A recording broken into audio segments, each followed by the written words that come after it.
He played the Jill man from the Black Lagoon in the underwater shots. He created Flipper and brought the dolphin to the TV screen.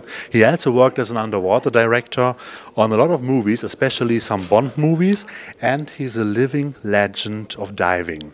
Mr. Ricou Browning, hello, warm welcome to you. Thank you for staying here at the Trashothek.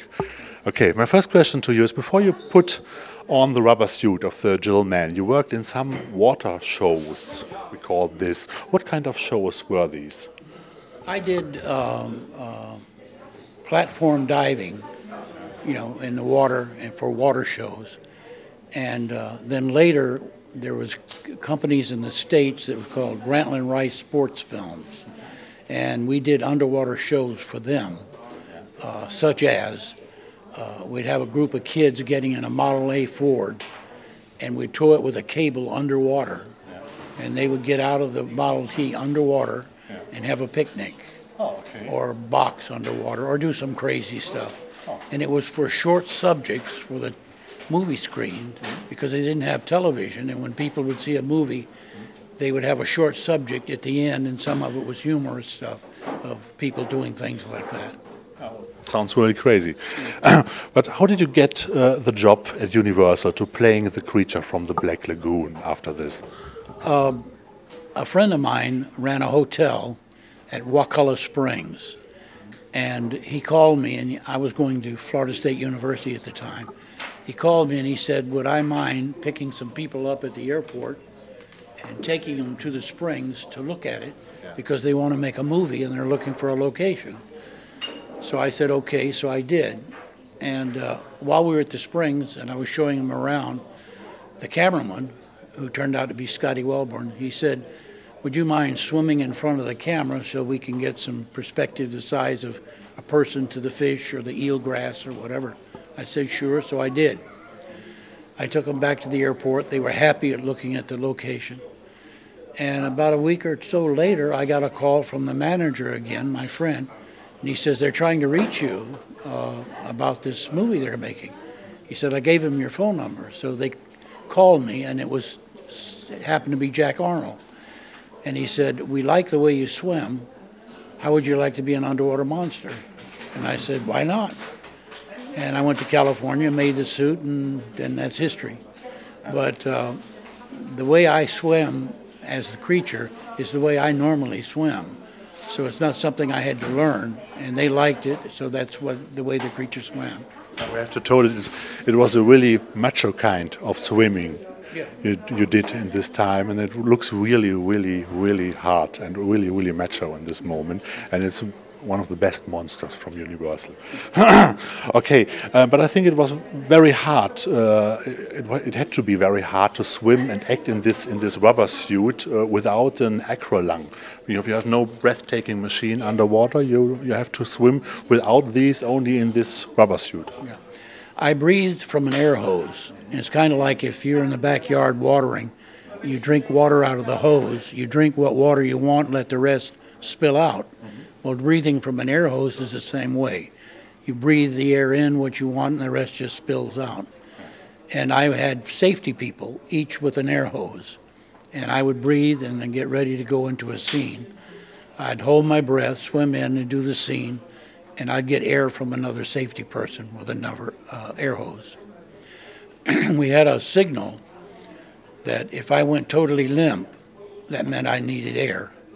And it worked out well, and we didn't have any problems. So it was safety for you? Yes, I had 4 safety men. Okay. So how was the work with Jack Arnold as a director? It turns out I became a very close friend of Jack's. He's a super guy, not only a good director. And I did another film with him called Hello Down There, and that was a fun picture to do. And Jack wanted to make a remake of the creature films. And he called me, and I said I'd like to get involved. And it didn't work out. And then a couple of years later, he called me again and said he was going to do a remake. And it didn't work out. And then shortly after that, I think he got ill. And that was the last time I talked to him. I think the last trying to make a remake of The Creature from the Black Lagoon is only 2 or 3 years ago. Sometimes you get some news about this new creature movie is coming up, but there was no other creature like you in the movie and no other creature on the screen in this way. So do you remember some funny incidents which happens during the productions of the creature movies? I think to me the funniest thing was we shot in the wintertime, and the air temperature was in the high 40s or 50. The water temperature was 71, and I was in this suit, and it's like a wetsuit. You get wet inside, and we're out there all day long working off the barge into the water, in and out of the water, and I got pretty cold, and I was shivering. So somebody came up and gave me a little shot of brandy. And then another crew man would come over and give me another little shot of brandy, not knowing that someone else had already given me some. And this went on all day. And pretty soon they had a pretty drunk creature. So they stopped that. Okay. So that was the funniest thing that happened. Okay, that's really funny, a drunk creature. It's great. Okay, you did another movie. I think one moment I have this one. Okay. But for you, the Gillman, the role of the Gillman was only was only a small part in your great career. You did such a lot of things, especially Flipper. You created Flipper. Can I say you are the father of Flipper? Well, I guess you could say that. I wrote a story about a boy and a dolphin as a book, and my brother-in-law, Jack Cowden, helped me write the book, and I went to New York to sell it, and I went to 3 different book companies and got one fairly interested, and I went home and I never heard from him. And so I had done a show with Ivan Tors, who is a producer in Hollywood, called Sea Hunt, and I worked with him for 3 or 4 years on that. With Lloyd Bridges. With Lloyd Bridges. So I called Ivan and I said, Ivan, will you do me a favor? He said, what? And I said, would you say you're considering my book as a movie? So I can call the book company and tell them that, and then they'll publish the book. Okay. So I did that, and I did call them, and I never heard from them. And Ivan said, send me a copy anyway. So in a couple of weeks or a month, I heard from him, and he says, Ricou, he says, I like the book. Let's make a movie. And that's how we made Flipper with MGM. Okay, it was the first movie, a second movie coming out later, and then 2 television series. That's right. There was 2 features, and then 4 years of television, and then later they did another feature. I wasn't involved in that, in the production of it, but I just got money for the creation and so forth. Oh, so it could be fine. I didn't mind. Okay, some people told me, I discussed with some people about Flipper and these kind of television series, and some people said Flipper is a little bit like Lassie in the water. Do you ever thought about a crossover between these two animals? As a matter of fact, well, it has to go back in history. When I was working at Silver Springs, I was in the public relations department, and one of the publicity stunts that we did is we went to South America and captured freshwater dolphins and brought them back to the spring. And I was sort of in charge of them, and they were very friendly, just like the saltwater ones. And I went home one afternoon, the kids were watching Lassie, and I sat down and it dawned on me, why not make a movie about a boy and a dolphin? Remembering the Greek coin where a boy is riding a dolphin and so forth. Anyway, so with Jack, we sat down and wrote the book, and that's how it happened. Okay, so in the year of celebrating, in the moment we are celebrating 50 years of James Bond movies, and you are a part of this great universe too, because you was responsible for the underwater scenes of Thunderball and the remake Never Say Never Again, both with Sean Connery.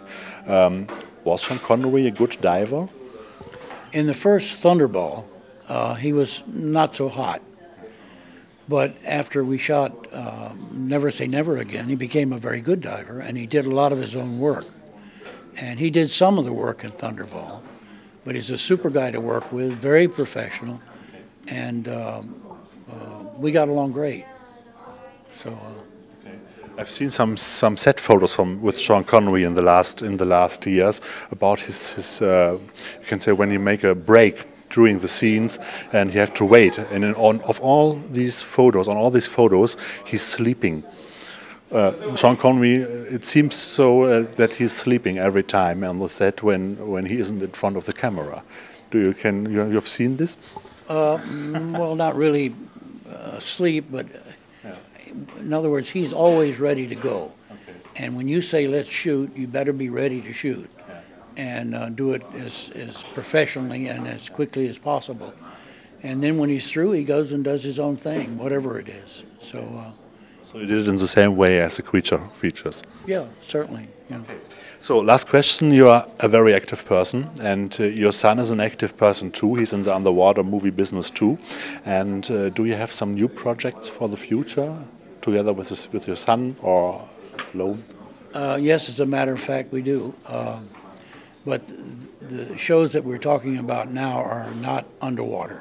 They're topside and in the Everglades. So that's about all I can say about it now. So, do you still dive? Okay. So another question: do you stay dive? Do I what? Do you diving in in the moment? Actually, I have a friend who has a boat, and we go out in the ocean maybe once a month or something, and dive on some of the wrecks or something. And I belong to the YMCA, and I swim in the swimming pool. So. Okay. So I have to say thank you very much. Yes, and I have to ask him to sign the special creature here for our fans from the Trashothek. So, and because it's we want to offer this in a kind of Christmas tombola on our homepage. Okay. This is a very great moment you've seen. Also ihr könnt es sehen, die Weihnachtsverlosung der Trashothek. Ricou Browning hat es original hier signiert, den Creature from the Black Lagoon, einmalig. Das Ding gibt es nur einmal bei uns in der Weihnachtsverlosung bei der Trashothek. Thank you very much. Thank you. Okay, right. Okay, thank you.